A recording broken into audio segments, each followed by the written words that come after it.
Oh my goodness, I had fun today. I've been spending the entire day making t-shirt patterns. Hello everybody, welcome to Catherine Sews. I'm so glad you found me today. In today's video, I want to first introduce you to a really great free basic t-shirt pattern. This is the Stellan tee from French Navy, and it's a free PDF pattern that you can just download online. And of course, I'll include a link in the description below so that you could download that t-shirt. Or any basic t-shirt will work for what I want to show you today. What I really want to show you is how easy it is to make variations on a basic pattern so that you can really start customizing your pattern stash. I'm going to show you 5 different variations on the sleeve, 3 on the neckline, and also one really cool hack you can do to the body. Also, the t-shirt that I make here today will be my second entry into the hashtag SewFrugal22 challenge, in which participants are asked to find a free online pattern and pair it up with fabric that you already have in your stash. I'll leave in the description below also links if you want to learn more about that challenge.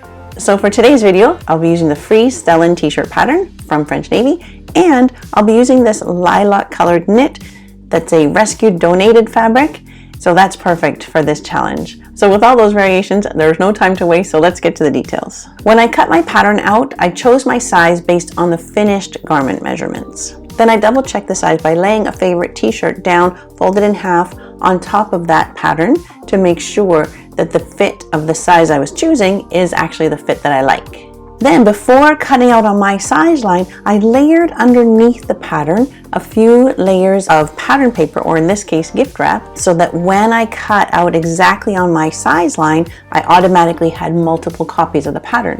And for the sleeve, I left a bit of extra paper on one of the layers so that we could do a 3/4 or even a full length sleeve. With the pattern already, I went ahead and cut out the t-shirt as is because I really want to show you the Stellan t-shirt as it's meant to be before I start monkeying around with it. So here it is with the basic sleeve that it comes with, and the basic neckline, the basic neckband. And so this is the Stellan t-shirt. And okay, I'm not happy yet. First of all, this is not my color. I think I'm looking very washed out in this color. And then secondly, the fit it's just sloppy. I don't love the fit. So still not a strike against the pattern. I just want to pick up that shoulder a lot. I'm going to be taking that shoulder up to there. This is my friction erasable marker. It's fantastic. And I want to take some off the top here. I'll show you how to do that on the pattern. It's super easy. What that's going to do is just lift that shoulder up to fit a lot better, a lot more flattering. Don't worry yet. It's going to be good. I'm going to show you how to make that correction. Then I'm also, while I'm at it, instead of putting these regular sleeves back on, I'll put on a sleeve that's longer, a 3/4, and one that's just a little cap. 2 variations in the sleeves going right away. Okay, so I just removed that sleeve and opened up a bit of the side seam, and I'm just going to be transferring that mark. Now this is the new sewing line that I want, so I'll have to add seam allowance on top of this. If you have a curved ruler, it can be really handy right now, but if you don't, you can just continue to sort of rough that curve in, and then adding on seam allowance. And I was using a narrow seam, just probably 3/8 of an inch. Okay, I think that'll be fine. I'll make sure the back lines up in the same way. I lined it all back up with my extra copies, stapled it back together, so all of my copies will have that first correction. Let's start with the most basic variation. To make the long sleeve, I'll just fold that in half. To find the length and the width that I want, I will take a t-shirt that has sleeves on it that I want to duplicate. So about like that. I want to blend into the corner of my original sleeve, but that is quite... Yeah, I think I'm going to be a little bit timid for now, and I can always take away more in the width of the sleeve later. So that gives me seam allowance and a bit of wiggle room. I'll add on at least 2 centimeters or 3/4 of an inch hemline here. Then I'll recreate this little flare. This is going to be folding up to match here, so we'll just have that little flare like that. And if I want to do a full length sleeve, exactly the same thing, just maybe take it down to 24 or 25 inches long, depending on the sleeve length that you want. Okay, so a regular short sleeve might be 6 or 7 inches long, but you can go quite a bit shorter for a little cap sleeve, 5 inches or 12 centimeters roughly. Here at the little side seam, we could go as short as 1 inch or 2.5 centimeters, not including seam allowance, and then a 3/4 inch or 2 centimeter hem there. So for this one, we'd have a curve coming down this way. That could be quite nice. Let's try that. Good, so that's what my sleeve looks like. Without seam allowance, that's 5 inches and 1 inch and 1 inch. Okay, I think the armhole is getting better, but there's still just a little too much fullness in this area. So I'll be taking out a little bit from the front, a little bit more off the front, but then I think maybe even a little bit off the sleeve as well. I'll show you how to do that. That'll be better. And then I think the sleeve itself could be a little bit narrower, especially toward the bottom edge.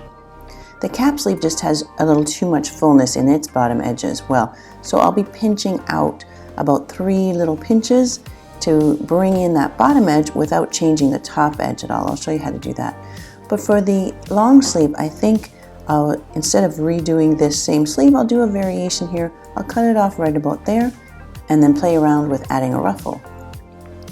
So first of all is to scoop out a little bit more out of this front armhole. Again, I'll make that change on all of my copies. And then the 3/4 length sleeve, I just wanted it a little narrower on the bottom. And then where I put the mark to be able to put the ruffle, if that's my mark, then I would want to add seam allowance like this. Scoring the paper with a pen makes it a bit easier to fold exactly on the line. Cut here for ruffle. And then here is my little cap sleeve. I pinned it in these 3 little sections and tried it on again and make sure I was happy, and then remove the sleeve. Essentially, I'm taking out 3 darts really. So just transfer those markings to the paper.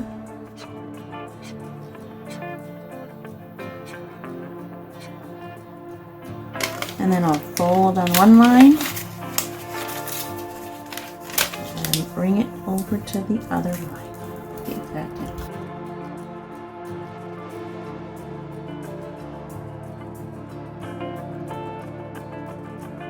in. That leaves the top edge the same, but takes out that extra fullness along the bottom edge. Now I'm just going to trim off that so that we have a smooth bottom edge. Making sure to always have a right angle at a fold like that. So I'll recut this, test that out one more time to make sure I'm happy. And I'm going to cut a ruffle for this piece. So I want the ruffle to gather in, so I want it probably 1.5 to 2 times the circumference of the bottom of this sleeve. The bottom of this is 6 times 2, 12. So I want my ruffle to be at least 18 inches, which is the length of this ruler, by, let's say, maybe 5 or 6 inches deep. I would make a note of that on this pattern. I'm going to say 18 by 6 inches. Okay, so I'm getting happier now. The armhole is much better. I actually did end up taking some out of the front of the sleeve as well, but I think that does make a nice, neat shoulder and armhole. I'm happy with the little cap sleeve now. That's pretty cute. And of course, you could go even a little shorter. And then this is a pretty sleeve, isn't it? And you could add more fullness down here. I think next time I might try that with, this was 18 inches, wasn't it? I think I might go 24 inches wide, so you get a lot of fullness down there. And that, I think that's a really pretty sleeve. Next, the neckline on this t-shirt is actually pretty nice. Like, it's not too high, it's not uncomfortable at all. It's pretty good. But there are 2 things I want to play around with the neckline just to give some variation.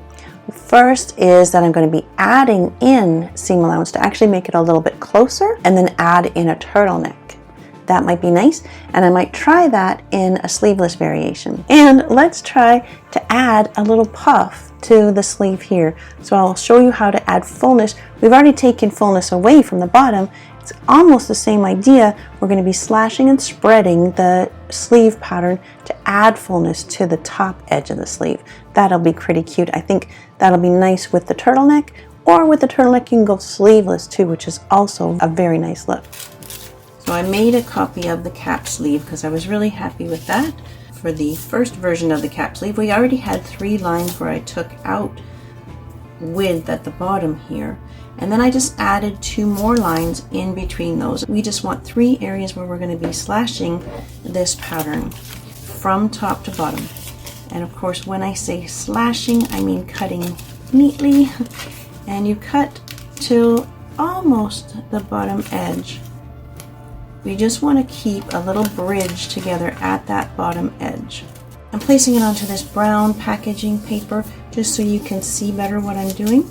So this technique is called slash and spread.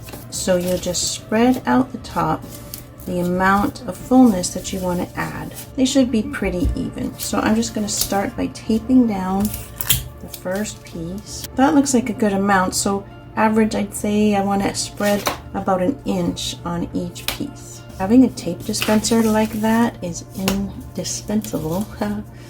It's just so much easier to be able to grab tape with one hand.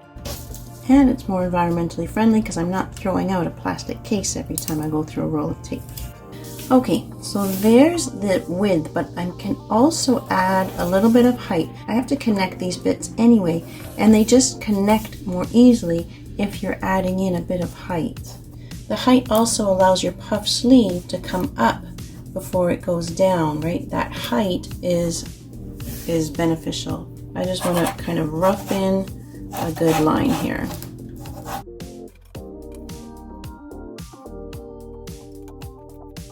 And I can put a notch there and there. That shows where my gathering starts and stops. I'll put a center notch once I have it cut out and I can fold it in half.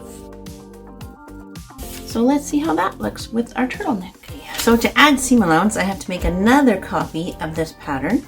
But when I'm copying a pattern that's already cut out to size, I don't use staples, I use tape.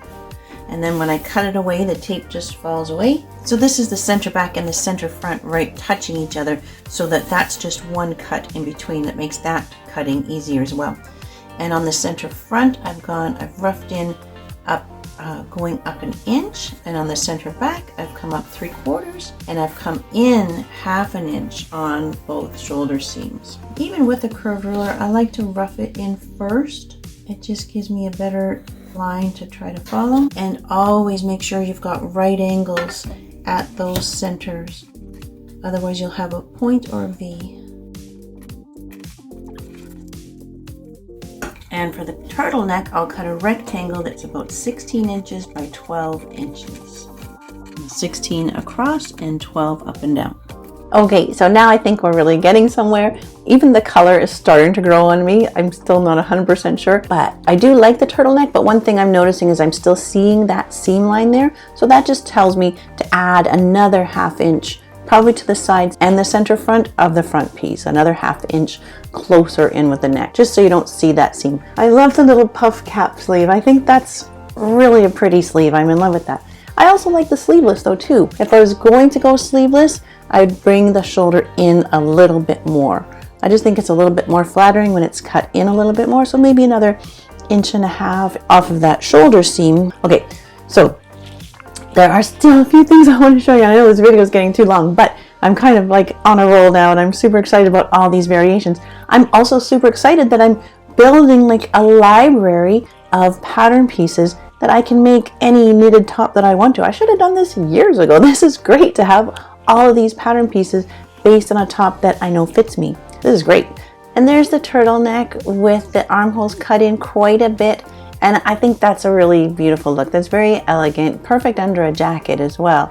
And that just holds a lot of possibilities. Let's try one other neckline, and that is just dropping it down to a scoop. And so that's pretty easy. But when I cut that one out, I'm going to show you how to almost do like that, the slash and spread method, but in the front. And we're not even going to draft a new piece for it.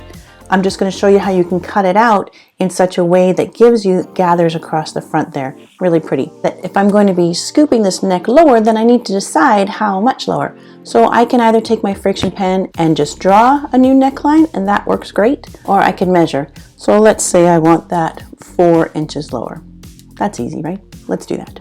So this is the high neck one that I used for the turtleneck. So I'm not going to make that alteration right now. I'm just making notes for myself for next time to go up another 1/2 inch, in a 1/2 inch there, and at the side of the back. So that is just my little system of how I remember what changes I want to make for next time. For the scoop neck one, remember I was wearing this high neck one. It's already 1 inch higher than the base pattern. So I wanted it 4 inches from here, so only 3 more inches from the original pattern. Right there should do. Rough in that neckline. And you might try it on and make some changes. You might want to come wider here. It is a design decision. Good, so there's the scoop neck version now, and that would be a perfectly lovely option just as is. If I just trace this little beginning point here, and then swing this out a little bit. So I'm not moving this corner's staying put, 1.5 inches, 4 centimeters. And then I'm just gonna dot in a line there. So it's ending up at the same level. It's just, I'm adding more or less just width to it. So I'm gonna cut this out just like that, gather in the front little bit, and show you what that looks like. This is the neck binding that comes with the Stellan T, and so it fits the original neckline. I measured and it's 75% of the original neck opening, which is exactly what I like. I like to do 75% in the neck binding. For the scoop, I will figure out that too. I'll measure this and the back together, find out what that measurement is, and take 75% of it. And that is still the neck binding I would use even with this widened version, because this is going to just gather back in to be the normal width. So 75% is the ticket. That's the effect of just moving that center front edge away from the fold, just that 1.5 inches, and then gathering across the front. With the scoop neck, I would use that same neckband if I hadn't done that change, right? It would just go in normal. So I quite like that. And I put in 2 sleeves. Why not be symmetrical? That's quite a pretty top, but I don't think it's my favorite.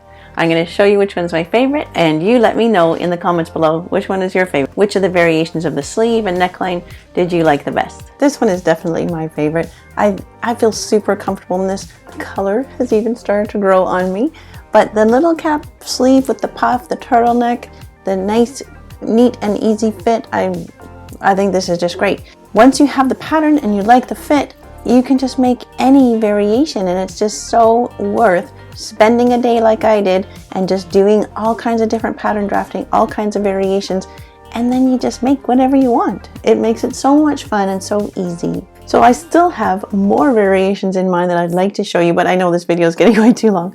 So I'll save those for another video. But if you want to see other variations on t-shirt patterns like this, and if you haven't already done so, please go ahead and hit subscribe. It really does help support my channel. And if you want to support the growth of my channel, check out some of my other videos and give them a thumbs up as well. I really do appreciate it.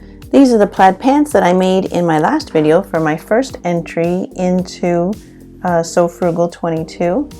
And in that video I taught how to match up the plaid really nicely in a very simple, easy way that doesn't require a lot of extra steps. I love how the purple here picks up the color of the line in the plaid pants.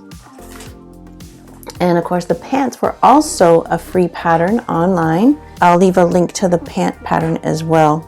So thanks so much for joining me today and making it all the way through this video. And I look forward to sewing with you again. Until next time, you take care. I'm the kid, I got time to feel, I took the red pill. I know life's short, so I wanna live real, but how's it supposed to feel?